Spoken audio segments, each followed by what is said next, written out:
Hello and welcome. Today we're going to be exploring the dark, unsolved, tragic mystery of the Dyatlov Pass, when a group of 10 mountaineers fled their tent in the middle of the night and were all killed in horrific, somewhat suspicious ways during an expedition in the northern Urals of Siberia. There are quite a few theories as to what happened that night, but I'm going to dive a bit into why the official theory isn't super solid and what other explanations and theories there are for what happened. So grab a drink, take a seat, and come along with me as we explore the tragedy of the Dyatlov Pass. So, to get a complete picture of everything that happened that night, we need to go back to January 1959, 1 month before the incident.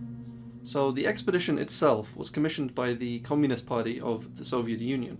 The leader of the group was a man named Igor Alexeyevich Dyatlov, who the pass where this incident happened is now named after. Also, there are a lot of Russian words and names in this entire story, so forgive me if I mess some of them up or not too sure how to pronounce them, but I am trying my best. So Igor recruited 9 other men and women to take part on this expedition. The group as a whole were quite young, most everyone being between kind of 20 and 24 years old, with Dyatlov himself being only 23 years old. However, despite their ages, every member of the group had achieved a grade 2 hiker certificate and was set to receive their grade 3 certificate when they got back from the hike. Grade 3 was the highest available certificate available in Russia, so these guys had a lot of experience. The route was fully mapped out and approved by the Sverdlovsk City Route Commission, and after receiving their route book, the group left Sverdlovsk City that same day. So, as a result of the deaths being looked into by the authorities, there were several witnesses called to testify. Obviously, these witnesses weren't there on the night of the incident, but were involved in the search and rescue effort. One of these witnesses was Sogrin Sergei Nikolaevich, and we have access to his testimony in full, as it takes us through the likely events and timeline of the expedition, the incident, and the aftermath. It's quite a long testimony, so I've summarized and picked out the most important bits for the story. Also, as a side note, some of the testimony is from a guy called Yuri Yudin, who was actually on the expedition team at the start of the hike, but had to turn back due to illness partway through. So the testimony reads as follows. Initially, the expedition was supposed to be carried out in the subpolar Ural, but since this area required a lot of time, it was abandoned and the northern Ural was chosen. The region is easier and more accessible. The trade union committee organized round-the-clock duty. Groups were being prepared for the search. I was assigned to Axelrod Group, and on February 26, we flew with a helicopter to the eastern ridge of Mount Otorten. Our task included a thorough survey of the junction of Mount Otorten and all its slopes, because it was considered the most likely site of the accident. Then we examined all its slopes and passes. We went down to the south. As a result of 10 hours searching, we found out that Dyatlov Group didn't reach Otorten, and Skobtsov Group was nowhere to be seen. On the same day, during the search, we were dropped a canister, in which there was a note saying that the Dyatlov Group tent had been found near the height 1079. The next day, our group flew back to Ivdel. Here, in addition, we learned that 4 bodies were found: Dyatlov, Kolmogorova, Krivonishenko, Zolotaryov. The latter later turned out to be Doroshenko. With the establishment of the accident site, all search groups were recalled and transferred to the area of the incident. Quickly loaded into the helicopter Dyatlov Group belongings and several people. Behind the large cliff lay 3 bodies already pulled up to the helipad. Despite the bad weather, the search went on. We passed the place of death of Kolmogorova and Dyatlov and approached the cedar. Near the tree lay Krivonishenko in an undershirt and underpants. At the cedar, the remains of the fire are visible, which burned for about 2 hours due to lack of enough firewood. The fire was not big enough to heat barely clad people. From the inspection of the site, it became clear that there were more than 2 people, because of the massive work done on the preparation of firewood and spruce. This is evidenced by a large number of cuts on the tree trunks, broken branches and fir trees. This was later confirmed by the items found at the fire: a shirt cuff from a sweater and a handkerchief. So this first part basically tells the story of the search and the initial find of the 4 bodies. The cedar, he mentions, was a tree under which 2 of the bodies were found. It's a short distance from the tent, and it's where the group likely tried to set up a base after they had fled their tent. The testimony continues. On the 5th of March, Slobodin's body was found in a jacket, pants, and 1 Valenka. The second was found in the tent. On March 4th, I, Axelrod, Koroyolov, 3 Muscovites ascended to the place where the Dyatlov's tent was pitched. All of us here came to the unanimous opinion that the tent was set by all hikers and mountaineering rules. The slope on which the tent stood is not dangerous. the steepness of the slope is 15 to 18 degrees. Below the tent on the snow slope are footprints in several tracks. This indicates that the group fled from the tent and didn't roll down the slope. If we assume that someone left the tent and for some reason fell down, then he would have flown no more than 10 to 20 meters. In this case, always with the strongest wind, there was a real chance to return to the tent. Other methods of searching, like trench digging or anything else under these conditions, would be unacceptable, because there was no avalanche, no snowfall. So this part about there being no avalanche is very important, and we'll come back to it later. Now, about the movement of Dyatlov group along the route. The first days of the hike were normal. The group was keenly interested in all they saw. They enjoyed themselves on the trek and rested. From the diary, in the evening, quickly start a fire and pitch the tent on fir branches. On January 31st, after a good night's rest, the group reached the upper sources of Aspaya River, where they planned to make a labaz. By the way, a labaz is simply an elevated structure used to store food or emergency resources in the wilderness. Where they planned to make a labaz and go lightly to Ortorten. I know this from a conversation with Dyatlov before the expedition. Climbing on the pass to Lozva, they noticed that the weather was deteriorating, and there is no good place for the labaz. Then Dyatlov decided to go down for an overnight stay on Ospaya, having previously made a reconnaissance to the pass. The photos of the group speak about this. That day's hike was difficult because the Mansi trail ended and they had to break the snow themselves, so they stopped late for the night. The next day they probably got up a little later than usual. After lunch, the group headed out in the direction of Ortorten, according to the plan they made the day before, after the reconnaissance. Seeing from the pass a deep descent to Lozva, Dyatlov decided to go along the top, which is much more convenient than moving through thin snow in the valley from where you cannot see anything. Therefore, on February 1st, the group did not go down from the pass, but went further along the slope towards Ortorten. In the evening, the tent was installed on slope 1079. So up until that night, everything seemed to be going fine. They had made their planned trek, they'd follow the route, they seemed to be in good spirits, seemed to be quite happy, as you can tell from some of the photos. And even the one detour they made seemed to be fairly safe and standard. But then things took a turn for the worse, and the testimony continues. For unknown reasons, in the night, the group in full force fled from the tent. Everyone fled in what he was. It could have happened very late in the evening. In all likelihood, the group had already settled down for the night. All things were bedded, huddled together in a heap, then they lay down to sleep. The stove that night was not used, so there was no one on duty. At night, someone came out of the tent with a flashlight, and on his sign, all left the tent. Another variant, in the morning, the group had to get up very early to climb Ortorten, and go back to the tent, take it apart, and go down to the labaz, where the wood for the stove was left. During dressing and breakfast, the group, frightened by something, ran away from the tent. In my opinion, the members of the Dyatlov group that are not found yet were also at the fire, but, having warm clothes, and most importantly, shoes, went in the direction of the second north breaking the snow. Not having the strength to fight with deep snow, without skis, they also froze somewhere. They did not return to the tent, thinking that it was not there, or afraid to return.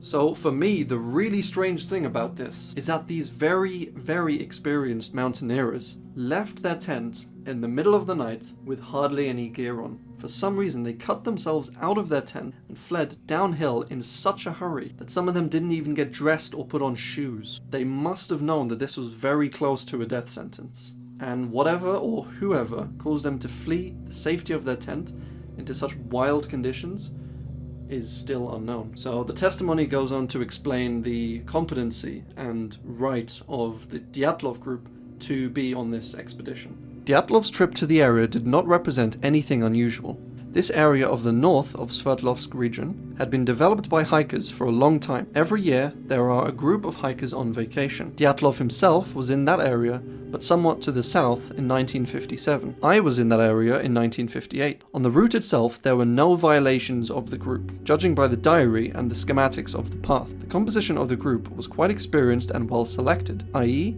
everyone knew each other quite well from joint trips. Therefore, the group had a formal and real right to go on a similar expedition. Now, the manner of death of these hikers and the conditions of some of the bodies really make this case a lot more confusing and eerie. There are a lot of details regarding the bodies and their conditions. So once again, I'll try and save some time and summarize the important bits. So the first 4 bodies found were of Yuri Doroshenko, Yuri Krivonoshenko, Igor Dyatlov, and Zinaida Kilmogorova. At the time, the medical examiners were still listing the cause of death as hypothermia, but there were quite a few injuries and details on the bodies which made this a little more suspicious. Doroshenko had pulmonary edema and pulmonary contusion as a result of blunt trauma. Krivonoshenko had bitten off a piece of his own knuckle, maybe in order to try and keep himself awake or to stifle a cry.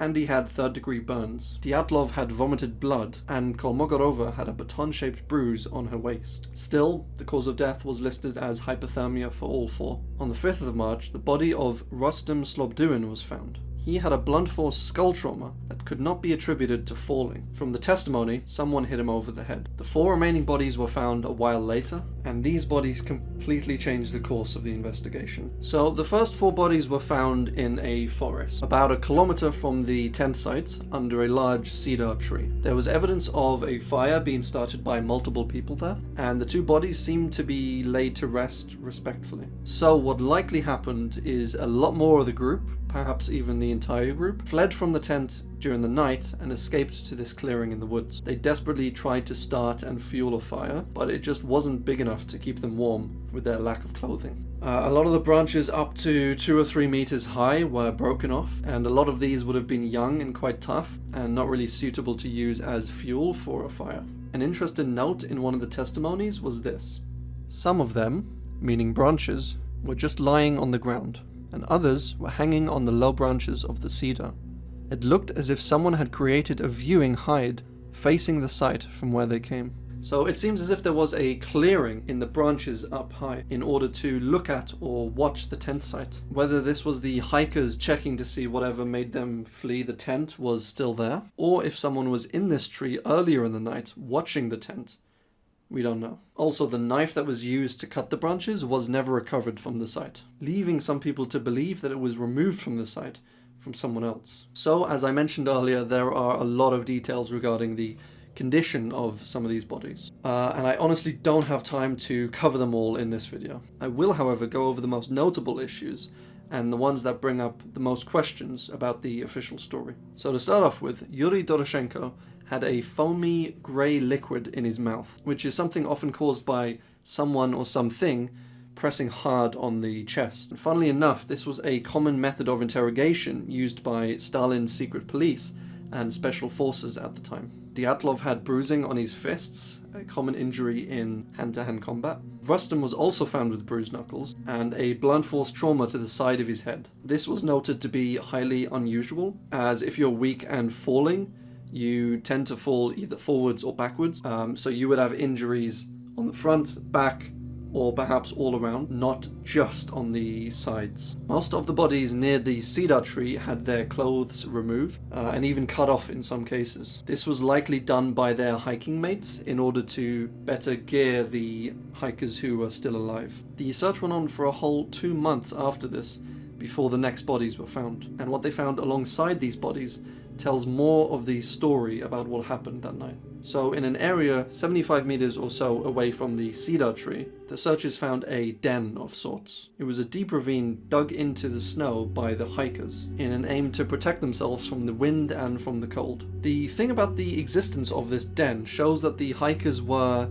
clearly capable and level-headed enough at the time to try and save themselves. But just as it answers some questions, it raises a whole lot more. The den was dug deep into the snow, with branches laid out from the cedar tree and clothes to separate them from the cold snow. One of the bodies belonged to Ludmila Dubinina, which had the sweater and pants of Krivonoshenko, who was one of the bodies found under the tree. Both of these pieces of clothing were actually found to have radiation on them. All but 3 of the bodies were found to have severe damage to the bones, being crushed by an immense force. Doctors compared the extent of the damage to being hit by a car. Now, both Zolotaryov and Dubinina were found with several broken ribs, empty eye sockets, and missing eyeballs, and Dubinina had her tongue removed. What's really messed up is blood flow evidence suggests that Dubinina was alive when her tongue was removed. And on Zolotaryov's body, there is evidence of him holding a pen and notepad, and wearing a camera around his neck that you can actually see in some photographs. The strange thing is, though, the notepad was only seen by one Colonel Orchikov and wasn't entered into evidence or seen ever again. And the camera was an extra that, according to the logs, no one knew Zolotaryov had. The camera and its photos were damaged almost beyond recognition, but there are some theories regarding the photos they were able to recover from them. One theory suggesting that one of the photographs is of a group of guys, one of them holding a gun. The strange thing is, these bodies were found outside of the den, leading people to question what was so important for Zolotaryov to want to photograph and even write about on that ridge that they would leave the safety and warmth of the den. Another one of the bodies, Kolovatov, had a broken nose, a wound behind the ear, and a snapped neck, all of which might point to a beating and then killing. A snapped neck, of course, being a common way of killing by special forces. His clothes were also found to be radioactive. Nikolai Thibault-Brignol, alongside Zolotaryov, were both the most equipped out of the group, suggesting that they were both outside of the tent and fully geared when whatever caused the group to flee appeared. Nikolai was found with a blunt force trauma to the head, again not assignable to accidental fall or injury. According to Vladimir Ashkenazy, one of the rescuers, there wasn't a strong interest in a proper investigation. The lead investigator didn't approach the pad of branches, didn't take photographs of the den, and wasn't really interested in discussion. They apparently had their conclusion of what happened,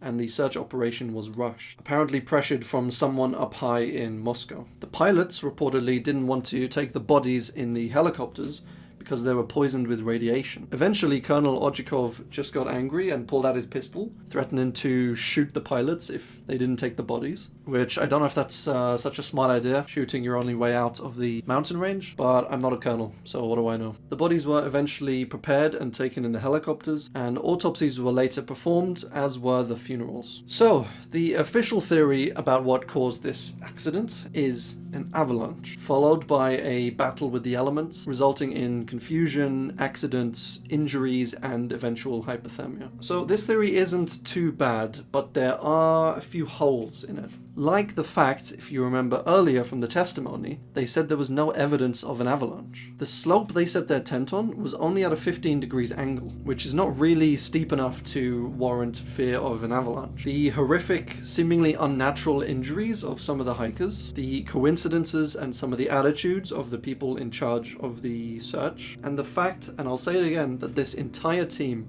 of very experienced mountaineers all left their tent, some of them barely clothed, in the middle of the cold, dark night into a forest, willingly and in such a hurry, into what was almost certainly a death sentence, all point to the official story at least being a little bit suspect. This has led to many other alternate theories popping up, and once again, this video would honestly be hours long if I were to cover each one of them in depth. That said, here are a few of the main theories which I thought had the most evidence for. Yeti. So I know it's crazy, but hear me out. One theory suggests that this was an attack by a snow yeti. So I think this theory stemmed from a fake article written by the hikers themselves on the night of the attack. It reads under Science, in recent years, there has been a heated debate of the existence of Yeti. Some more evidence for this is the fact that the tent was seemingly madly ripped apart from both sides, which might explain why the hikers ran madly out of the tent without getting dressed. The horrific blunt force injuries, combined with the seemingly thought out torturous injuries, like the missing eyes and tongue, have led some people to believe that this was the work of a semi-intelligent snow yeti. It goes without saying that no snow yetis were found at the scene for an interview. Soviet Secret Service. The Secret Service theory suggests that the group was ambushed and attacked